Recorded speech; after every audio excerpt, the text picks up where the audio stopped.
Jusqu'à 13h30, les midis de culture. Nicolas Herbeau, Géraldine Mosna-Savoie. Place à la rencontre. Aujourd'hui, notre invitée est chef d'orchestre. Dans le monde, et selon des chiffres de 2022, elles sont 62 sur un total de 778 chefs d'orchestre, soit 7,9% précisément. Ça vous donne une idée, être une chef d'orchestre aujourd'hui reste encore exceptionnel. Pour sa part, notre invitée continue depuis 15 ans, du Brésil à l'Italie et maintenant en France, à tracer sa voie. Fin janvier, elle dirigera l'Orchestre de Chambre de Paris avec Péléas, etc. à partir des suites pour orchestre Péléas et Mélisande et à l'occasion des 100 ans de la mort de Gabriel Fauré. Bonjour Simone Menezes. Bonjour. Bienvenue dans les Midis de Culture. Simone Menezes, qu'est-ce que ça vous fait d'être une exception ? Je ne me pose pas cette question souvent. Pas tous les matins au réveil en vous coiffant ? Non, je pense que le but c'est de faire mon travail. Les seules choses c'est qu'on sait que la réalité de le challenge elle est quotidienne. Mais on avance parce qu'on a très clair ce qu'on veut faire avec notre vie, avec notre cœur, avec la musique. Alors là, j'ai parlé de la place des femmes chefs d'orchestre, mais il faudrait déjà parler en fait de ce métier de chef d'orchestre. 778 chefs d'orchestre. J'ai du mal à me rendre compte en fait quelle est la part des métiers dans le monde, mais ça semble très peu en fait. Ce métier-là est déjà un métier exceptionnel. Et oui, c'est vrai parce que c'est les numéros d'orchestre dans le monde aussi, c'est pas énorme. En général, les Américains, ils disent parmi les recherches qu'on a une bonne orchestre chaque fois qu'on a une ville d'1 million d'habitants. Donc, ça veut dire qu'il faut qu'il y ait une ambiance culturelle forte suffisamment pour tenir cette structure que c'est une orchestre avec 60 à une centaine de musiciens professionnels qui vivent parmi sa musique. J'ai dit le métier de chef d'orchestre. Vous, Simone Menezes, est-ce que pour vous c'est un métier ? C'est un métier. Vraiment un métier avec des horaires. C'est pas, j'attendais une passion, de l'art, une expérience transcendante. Non, c'est quand même un métier avec des horaires, un salaire, des congés à prendre, etc. Absolument. Bien sûr que c'est un métier qui comparable à un métier d'un sportiste. C'est un métier de haute performance, c'est un métier d'art, c'est un métier de vocation, mais c'est un métier. Alors j'ai dit, Simone Menezes, que votre actualité, mais il n'y a pas que celle-ci, mais on commence par celle-ci, c'est celle de l'orchestration, donc de l'Orchestre de Chambre de Paris avec Péléas, etc. Ce sera fin janvier. Je vous propose tout de suite d'écouter justement le prélude de Péléas et Mélisande de Gabriel Fauré.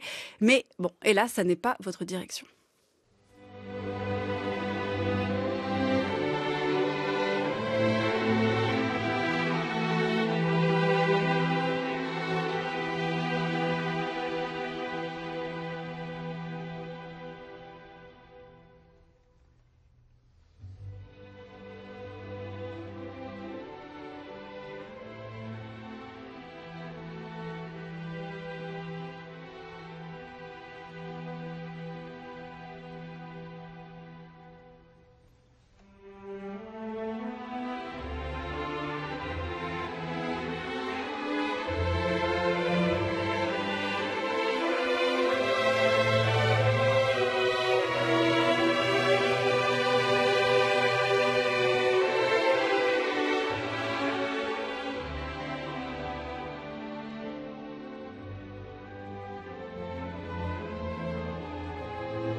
Péléas et Mélisande de 1898, musique de Gabriel Fauré, c'est le prélude. Là, c'est l'Orchestre symphonique de Boston, c'était en 1987 par Seiji Ozawa. Qu'est-ce que ça vous fait d'entendre ce prélude, Simone Ménézès, que vous allez diriger? Est-ce que spontanément, là, je vous remets en fait dans une ambiance de travail où vous dites, vous avez spontanément envie de prendre votre baguette et de diriger l'orchestre? Ah, ça fait plaisir d'écouter cette musique juste après les infos, nous amener un peu à cet univers rêveuse de la musique de Fauré, qui c'est un compositeur formidable. Ça fait déjà un peu déjà vu parmi les mémoires qui jettent cette musique et la projection de ça que va être les concerts à l'Orchestre des Chambrées de Paris. Ouais, ça fait plaisir de l'écouter. Et comment on aborde en fait une telle œuvre que celle de Fauré? Comment on se dit, voilà, moi, l'interprétation, l'orchestration a été faite d'une telle manière, par exemple dans les années 80. D'ailleurs, j'aimerais bien vous poser une question après, Simone Ménézès, sur les orchestrations différentes en fonction des générations et des époques. Mais qu'est-ce que vous pouvez apporter, vous? Quelle va être votre approche? Est-ce que c'est juste de bien distribuer les intentions en fonction des instruments face à vous dans l'orchestre? Ou est-ce que c'est vraiment d'y apporter une interprétation qui vous est singulière? Quand je commence le travail de choisir comment faire l'interprétation d'une musique, la première chose pour moi, c'est de comprendre bien les contextes qui cet compositeur a travaillé. Je sais qu'il y a certains chefs qui vont commencer par la musique, tout simplement, par donc la partition. Et après, ils ont allé dans les contextes. Moi, je préfère aller dans les contextes d'abord, de savoir quand il a composé, pourquoi il a composé, qu'est-ce qui s'est passé dans sa vie privée à ce moment, parce que pour moi, ce sont des informations très, très importantes qui peuvent donner des pistes pour après, dans la partition, découvrir des choses qui, sans avoir cette optique avant, je ne pouvais pas découvrir. Donc, une chose intéressante pour moi dans ces concerts, c'est justement cet regard sous Fauré, un regard presque un hommage sous Fauré à ces compositeurs. Pour moi, Fauré, il représente un type de musique française assez pur. C'est comme si elle était un peu le Mozart de la musique française. Carrément. Oui. Parce qu'il y a une singularité et une mélodie fluide qui sort très naturellement de chez lui. Comme Mozart, bien sûr, on parle de compositeurs d'époques différentes, mais je parle un peu de l'âme de ces compositeurs que je vois de cette forme. Et aussi sans être prétentieuse. Il n'avait pas de prétention de sembler ceci à cela. Il avait juste sa langage très, très authentique. Et c'est ça qui, à mon avis, c'est la force de ces compositeurs. Et c'est ça que j'essaie de souligner dans ma façon d'interpréter cette musique. Mais là, le défi est encore plus compliqué pour ces soirées de Péléas, etc., parce que c'est une soirée qui est organisée autour de Péléas, mais il y a plusieurs compositeurs. Il y a donc Fauré, c'est le centenaire de sa mort. Il y a Sibelius, il y a Augusta Redd Thomas, c'est l'envers des destinées. Il y a aussi une création pour orchestre, violoncelle et voix de baryton basse. C'est une commande de l'Orchestre de chambre de Paris. Il y a aussi de Gabriel Fauré des élégies. Et enfin, les berceaux, un morceau composé par Fauré. Là, à chaque fois, quand même, ça nous plonge. Vous devez vous plonger dans des atmosphères différentes et en même temps les articuler pour en donner une soirée, on va dire, harmonieuse. Absolument. Mais ça, c'est super intéressant parce que d'un côté, c'est une soirée qui va tourner autour des forêts et de cette âme transparente musicale et qui on rencontre des contrastes qui amène un intérêt dans les programmes. Donc, d'un côté, c'est les contrastes avec Péléas et Mélisande de Sibelius, qui, c'est le même sujet, qui inspire deux compositeurs complètement différents. Et Sibelius, il apporte aussi un regard presque impressionniste, mais d'un compositeur qui n'est pas un compositeur français, qui est un compositeur finlandais. Donc, ces contrastes, c'est très intéressant aussi, même pour l'intérêt du programme. Il y a Augusta qui c'est cette commande qu'on a fait, que l'Orchestre de Chambre de Paris a fait pour cette compositrice américaine. Elle apporte de sa côté, par son regard, un hommage à Fauré. Donc, elle a voté... Qu'est-ce qu'elle pouvait dire de Fauré? Donc, c'était très intéressant de voir les résultats de cette commande. J'attendais d'une compositrice américaine comme Augusta quelque chose fort au niveau rythmique, etc. Donc, rien à voir avec Fauré, qui est plus, vous l'avez dit, rêveur, pur, transparent. Et là, on était très surpris parce qu'elle a fait vraiment quelque chose un peu plus rêveux, un peu plus transparent, différent de la langage qu'elle utilise d'habitude. Donc, c'est un concert très intéressant. Même s'il y a des œuvres différentes, vous l'avez dit, avec des commandes aussi, c'est parce que justement vous voulez faire passer plusieurs émotions, plusieurs sensations aux spectateurs et aux spectatrices tout au long de ce programme. Il n'y a pas une idée d'harmonie supérieure qui serait recherchée. C'est vraiment transcender un peu toutes les émotions pour les spectateurs et spectatrices. Absolument, c'est ça. Je pense que là, c'est le défi d'une programmation de concerts bien fait, c'est de amener les publics d'un point à l'autre. Donc, ces concerts, ils commencent avec Fauré, et ils passent pour Sibelius, ils passent pour Augusta, et ils finissent avec Fauré. Donc, c'est une petite voyage dans cet univers. Vous avez dit, Simone Ménessès, que vous abordiez toujours une œuvre d'abord de manière en vous plongeant, j'allais dire global, mais en fait en vous plongeant non pas seulement dans la musique, mais aussi dans la biographie. Vous l'avez dit, pour vous, Fauré, c'est un personnage rêveur, son âme est transparente, lisible. Est-ce que Fauré, en cela, vous plaît plus qu'un autre, ou au contraire, en fait, cette tonalité-là, au bout d'un moment, ne correspond pas vraiment à ce que vous aimez le plus de la musique? Autrement dit, est-ce que vous pouvez aussi orchestrer des compositeurs que vous détestez? Ouais, c'est une très belle question. En fait, je pense que les grands défis d'un interprète, c'est d'être capable de tomber amoureuse pour les compositeurs qui travaillent à l'instant. Donc vous vous sentez obligée d'être amoureuse. Oui. Donc, et je suis contente parce qu'il y a vraiment certains compositeurs qui c'est un peu plus dur d'être amoureuse de temps en temps. Mais là, avec Fauré, c'est vraiment un cadeau pouvoir faire sa musique. Mais c'est quel compositeur? C'est difficile parce que vous n'aimez pas leur personnalité vu que vous vous imprégnez de leur biographie, ou parce que vraiment c'est une musique qui ne vous touche pas? Je pense que c'est des musiques qui ne touchent pas tout le monde de la même manière. Donc, un exemple d'un compositeur c'est un compositeur qui mon intellect reconnaît qu'il est extraordinaire, mais mon âme n'est pas très attachée. Par exemple, Wagner. Donc, c'est un compositeur qui j'aurais un peu du mal de défendre vraiment avec toute mon être et un projet avec lui. Mais c'est encore une fois, c'est une question de personnalité. Je suis sûre qu'il y a plein d'autres chefs. Vous en avez déjà dirigé du Wagner? Non, j'évite un peu. Ah oui, vraiment à ce point-là. Mais ça se trouve, en le dirigeant, vous pourriez développer une forme d'intimité avec Wagner, y trouver peut-être quelque chose qui vous est resté imperceptible, opaque, ou vraiment vous êtes sûr que ça n'est pas pour vous? Par instant, c'est pas pour moi.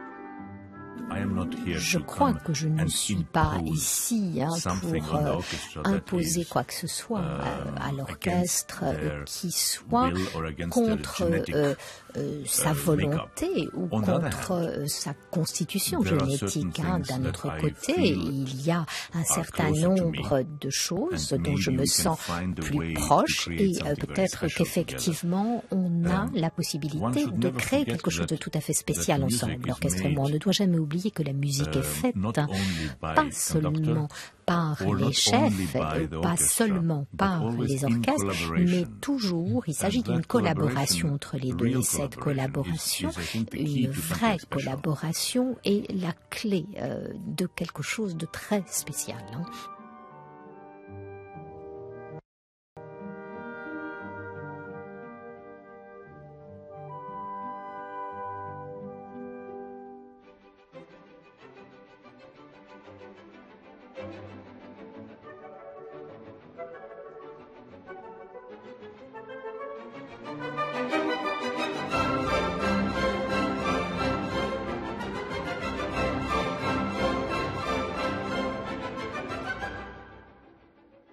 La voix du chef d'orchestre estonien Paavo Järvi, c'était sur France Musique dans le magazine le 13 septembre 2010. Vous l'avez dit, Simone Meneses, en l'entendant, ça a été votre professeur pendant 10 ans. Il a marqué, Paavo Järvi, un véritable tournant pour vous. Est-ce que c'est lui qui vous a donné envie de devenir chef d'orchestre Ou ça date?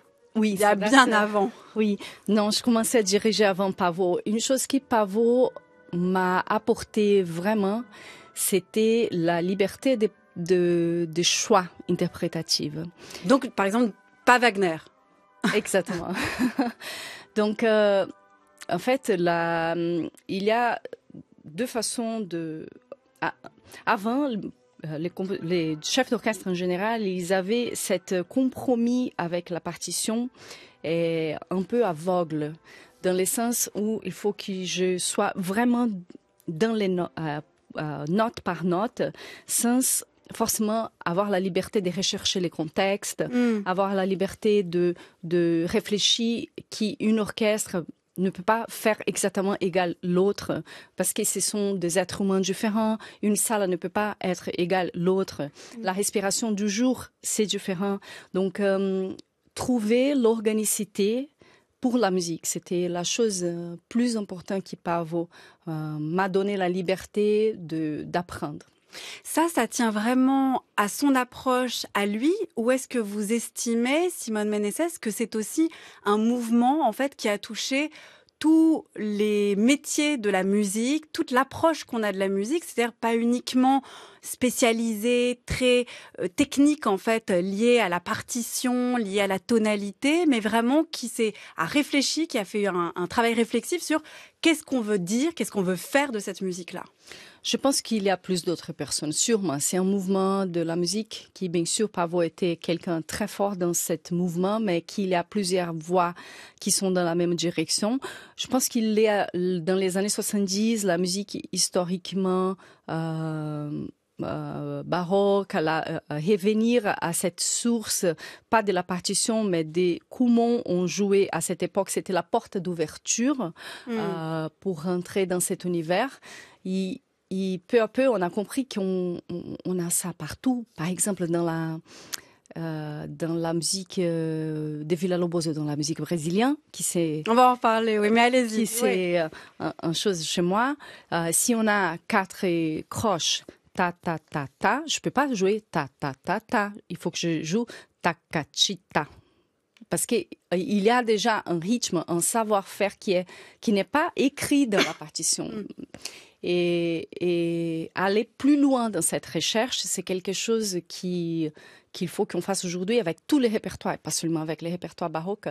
Et Paavo est quelqu'un dans cet esprit comme plusieurs d'autres. Donc ce qui veut dire, Simone Meneses, s'adapter non seulement... Donc il y a la partition, mais à l'état d'esprit, mais aussi la biographie en fait du compositeur, l'orchestre avec lequel vous allez travailler, le lieu de cet orchestre. C'est-à-dire que ça doit pas être pareil, un orchestre à Los Angeles et un orchestre à Berlin, j'imagine. C'est pas le même état d'esprit, c'est pas le même rapport au travail.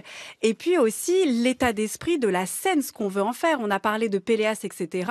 C'est un concert qui est chorégraphié. Et il y a quand même un choix qui est très fort qui a été fait, c'est-à-dire d'éradiquer les fauteuils et que les spectateurs soient allongés, puissent bouger et que des danseurs évoluent au milieu d'eux. Donc ça aussi, ça change la manière dont on va offrir la musique à des spectateurs. Absolument. Ça, c'est quelque chose que j'adore. Et qui, c'est-à-dire de penser au lieu? Oui, et qui dans les cas de l'Orchestre de Chambre de Paris, de ces projets, on était allé vraiment loin. C'est pas seulement réfléchir à un endroit, mais réfléchir que les concerts soient pas seulement un concert pour écouter la musique, mais que ce soit une expérience. Et je trouve que c'est une apport très moderne, parce qu'on vit dans un moment où on peut écouter la musique n'importe où. par Spotify, je peux écouter n'importe quel orchestre du monde, mais avoir une expérience de rencontre avec un artiste dans une salle différente où je peux voir, ressentir les choses différentes, c'est quelque chose qui va devenir de plus en plus intéressant et je pense qu'il y a une grande valeur. Les gens ont besoin de ça. Comment on peut penser a priori aux sensations, aux sentiments même des spectateurs, sachant que vous jouez dans des salles différentes, que le public est différent, que vous ne pouvez pas forcément bien le connaître, et puis que ça se joue tellement à l'instant. Il y a quelque chose dans l'air, parfois ça fonctionne, d'autres fois ça fonctionne pas, c'est un jeudi, c'est moins bien qu'un vendredi. Voilà, comment on peut prévoir ça quand on est chef d'orchestre et qu'on attend de vous justement d'avoir la maîtrise totale de cette soirée? Je pense que l'artiste, il peut être capable de changer une atmosphère. Et c'est ça notre rôle, d'être nous-mêmes remplis de quelque chose vraiment fort, qu'on soit capable d'amener ça sans laisser nous contaminer un peu par d'autres choses qui sont autour. On est des humains, il y a parfois on n'arrive pas, mais c'est le but de chaque jour, je pense, d'un artiste. Et les artistes qu'on admire le plus sont les artistes qui arrivent vraiment à faire ça, qui rentrent dans un concert, dans une ambiance, ils apportent quelque chose qui va changer l'atmosphère de cette ambiance. Ça, c'est cette idée-là que vous aviez quand vous avez décidé de vous lancer dans cette carrière de chef d'orchestre, vraiment de vous dire, c'est sur moi que repose l'atmosphère d'une soirée, la manière dont la musique, dont des compositeurs que j'estime plus que tout, doivent être reçus par un public? Un peu. En fait, dans ma tête, je peux un peu travailler pour construire une idée tellement forte que j'ai tellement envie de la partager et j'essaie de nourrir ça jusqu'au point qu'elle puisse jaillir pour un concert. Qu'est-ce que ça vous fait quand vous entrez sur la scène? Moi, dans ma tête, les mots qui viennent, c'est bienvenue. Le public est bienvenu, les musiciens sont bienvenus. On est là pour faire quelque chose ensemble. Vous êtes la seule personne qui est de dos dans une salle de concert. C'est quand même très bizarre. Oui. On vous voit tout le temps de dos. Oui, c'est vrai. Et ça, c'est d'une côté, c'est bien parce que je regarde pas le public en face et je peux être plus concentrée dans mon art, dans mon travail, dans la musique. De l'autre côté, j'aimerais bien regarder de temps en temps le public. Vous pouvez pas jeter des petits coups d'œil comme ça? Donc j'aime bien quand dans les concerts, avant un encore, je tourne juste pour laisser une petite mot et créer une connexion visuelle avec le public. On va écouter tout de suite un extrait d'un compositeur dont vous avez parlé, Simone Méneses, qui reste, il me semble, assez peu connu en France. 12h, 13h30, les midis de culture. Géraldine Mosna-Savoie, Nicolas Herbeau.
Floresta do Amazonas, suite numéro 8 du compositeur Heitor Villa-Lobos.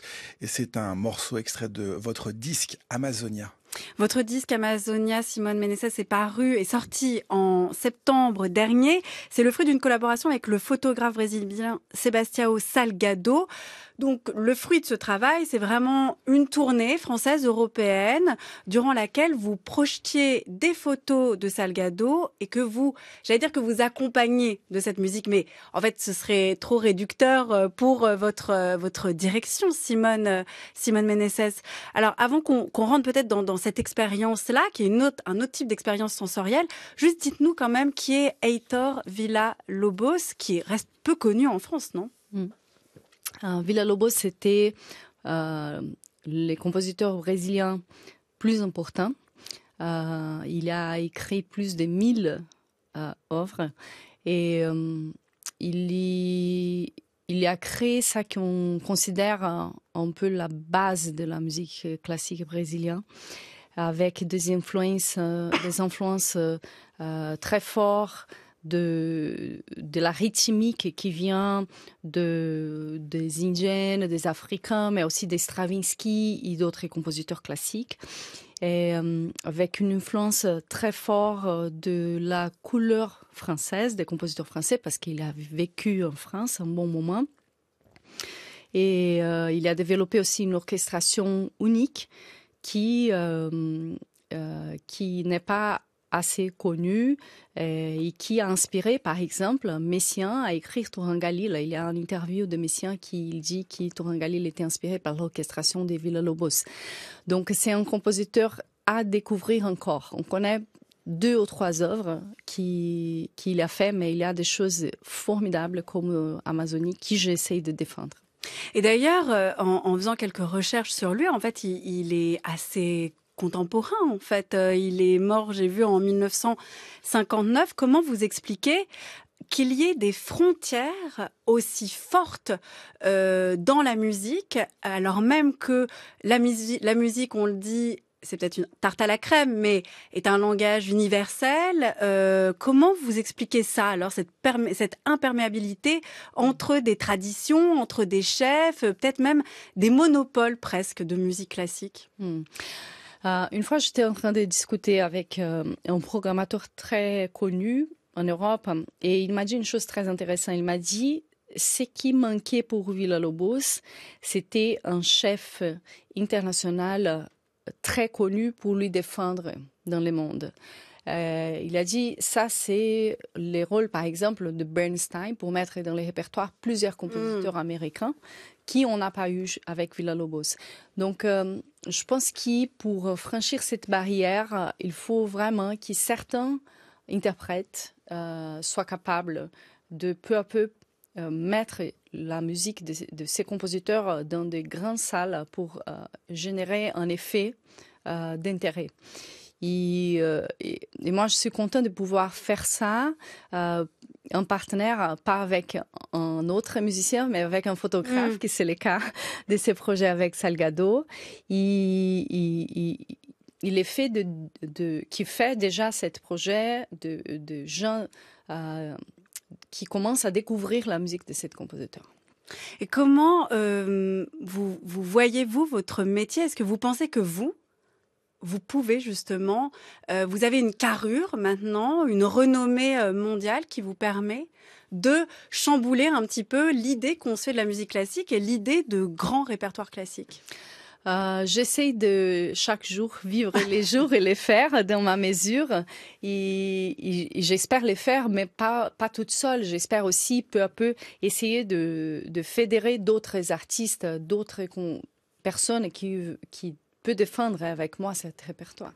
Qu'est-ce que vous pensez de la musique classique actuellement en termes de réception, justement? Vous, on le voit bien, avec Salgado, par exemple, le fait de créer un moment de projection d'images, le fait avec ce spectacle à la fin du mois de lier ça à la danse, on voit bien qu'il y a une ouverture des musiques entre elles, des arts entre eux, mais est-ce que vous pensez que c'est suffisant pour susciter l'intérêt d'un public plus jeune envers la musique classique, envers laquelle on a beaucoup de préjugés, parfois de méconnaissances, mais un milieu aussi de la musique classique qui a à l'inverse aussi beaucoup parfois de préjugés, qui est assez élitiste en fait.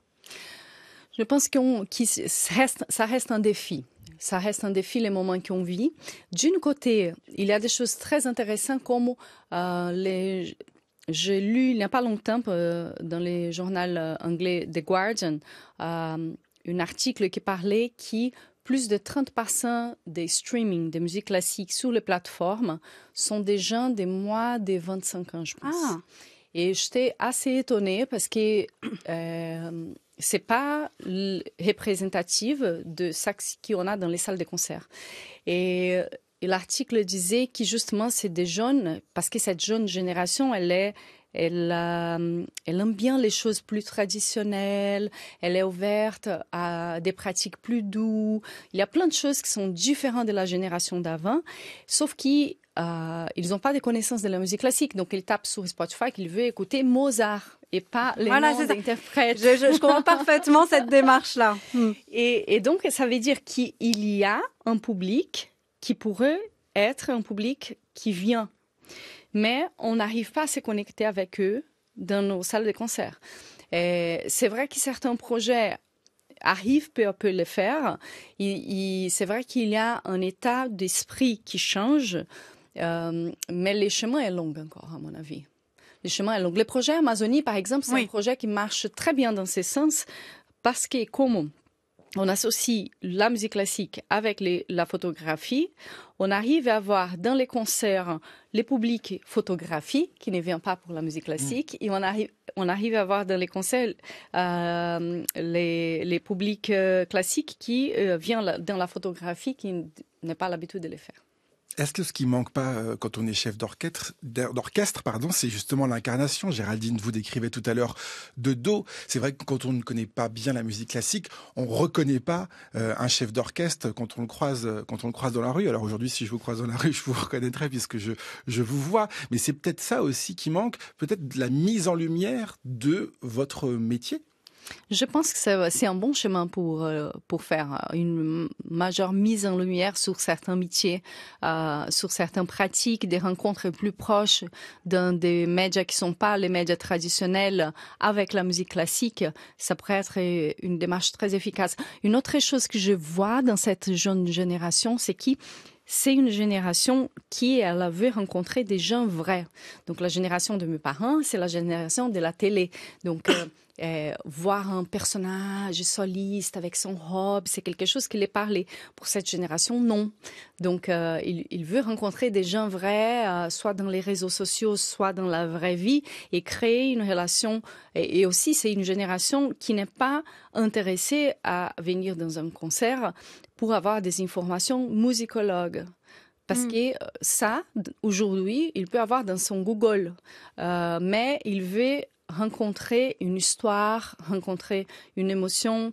Et donc, c'est dans ce domaine que je pense qu'on peut s'y développer plus. Est-ce que c'est pour cette raison, Simone Meneses, que vous avez aussi une approche plus globale, en fait, des compositeurs que vous allez interpréter? Vous avez commencé par ça, ici, cet entretien, en disant, moi, ça m'intéresse pas seulement... Enfin, c'est pas que la musique qui m'intéresse d'une certaine manière, ce qui est assez paradoxal pour une chef d'orchestre, mais de dire, c'est aussi un état d'esprit. Vous avez dit, moi, j'ai le pouvoir de changer une atmosphère. Donc, c'est vraiment une toute autre approche, pas du tout spécialisée, si je puis dire, de la musique. Je pense. Et je pense que c'est un changement qu'on a eu très récent. Parce que qu'est-ce qui se passe aujourd'hui? Avant, la musique classique était basée sur l'importance de l'excellence et de la virtuosité, qui c'est très important. C'est la base. Sauf qu'aujourd'hui, on vit dans un monde qui, avec YouTube et tout ça, l'excellence et la virtuosité sont partout. Donc, c'est pas ça qui va être les facteurs de... Ah, vous trouvez pas que le niveau a baissé? Au contraire, vous trouvez en fait qu'il y a une virtuosité qui s'est démocratisée, c'est ça? Je trouve. On peut avoir plein de pianistes extraordinaires sur YouTube et qui n'ont pas vraiment une carrière les artistes, c'est d'autres choses. C'est quelqu'un qui a cette base d'excellence et de virtuosité, mais qui apporte quelque chose de plus. Et c'est là où je pense que les choses vont se jouer dans cette génération. Est-ce que votre manière de voir les choses, Simone Ménessès, elle est audible dans ce monde de la musique classique qui est quand même rigide, qui parfois a des côtés vieux monde? Je pense qu'il commence à être. Si on regarde des exemples comme les propres Klaus Makela à l'Orchestre de Paris, au Théodore Kourentsis, ce sont des exemples de chefs qui ont un peu cette vision du monde et qui, de façon fluide, avancent. Et c'est un peu votre vision aussi, Simone Ménessès. Merci de l'avoir partagé avec nous à ce micro. On pourra vous voir les 27 et 28 janvier prochains à la Philharmonie de Paris, l'Orchestre de Chambre de Paris. Vous dirigez l'Orchestre de Chambre de Paris dans Péléas, etc. Mais on peut aussi vous voir le 7 février au Théâtre de l'Odéon avec votre ensemble, l'ensemble K. Et je rappelle que le disque Amazonia est disponible chez Outver Music.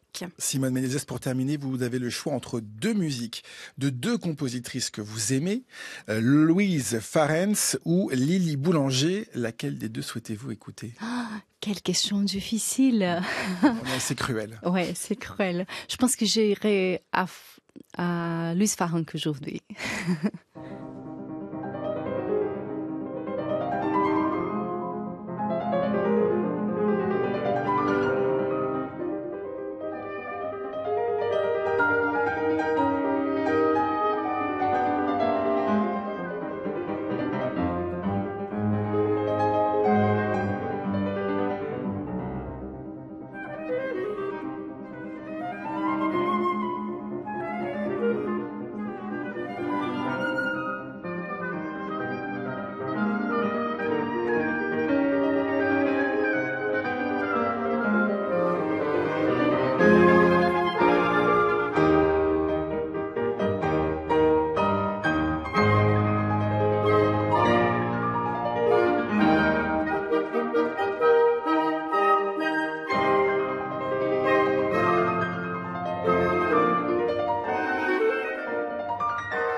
Merci encore à vous, Simone Ménessès. Vous reviendrez parler avec nous à ce micro de votre ensemble, l'ensemble K.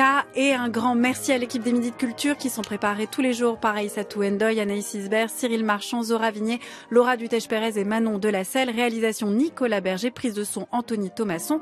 Pour écouter cette émission, rendez-vous sur le site de France Culture, à la page des Midi de Culture et sur l'application Radio France. Merci Nicolas, à demain. À demain Géraldine.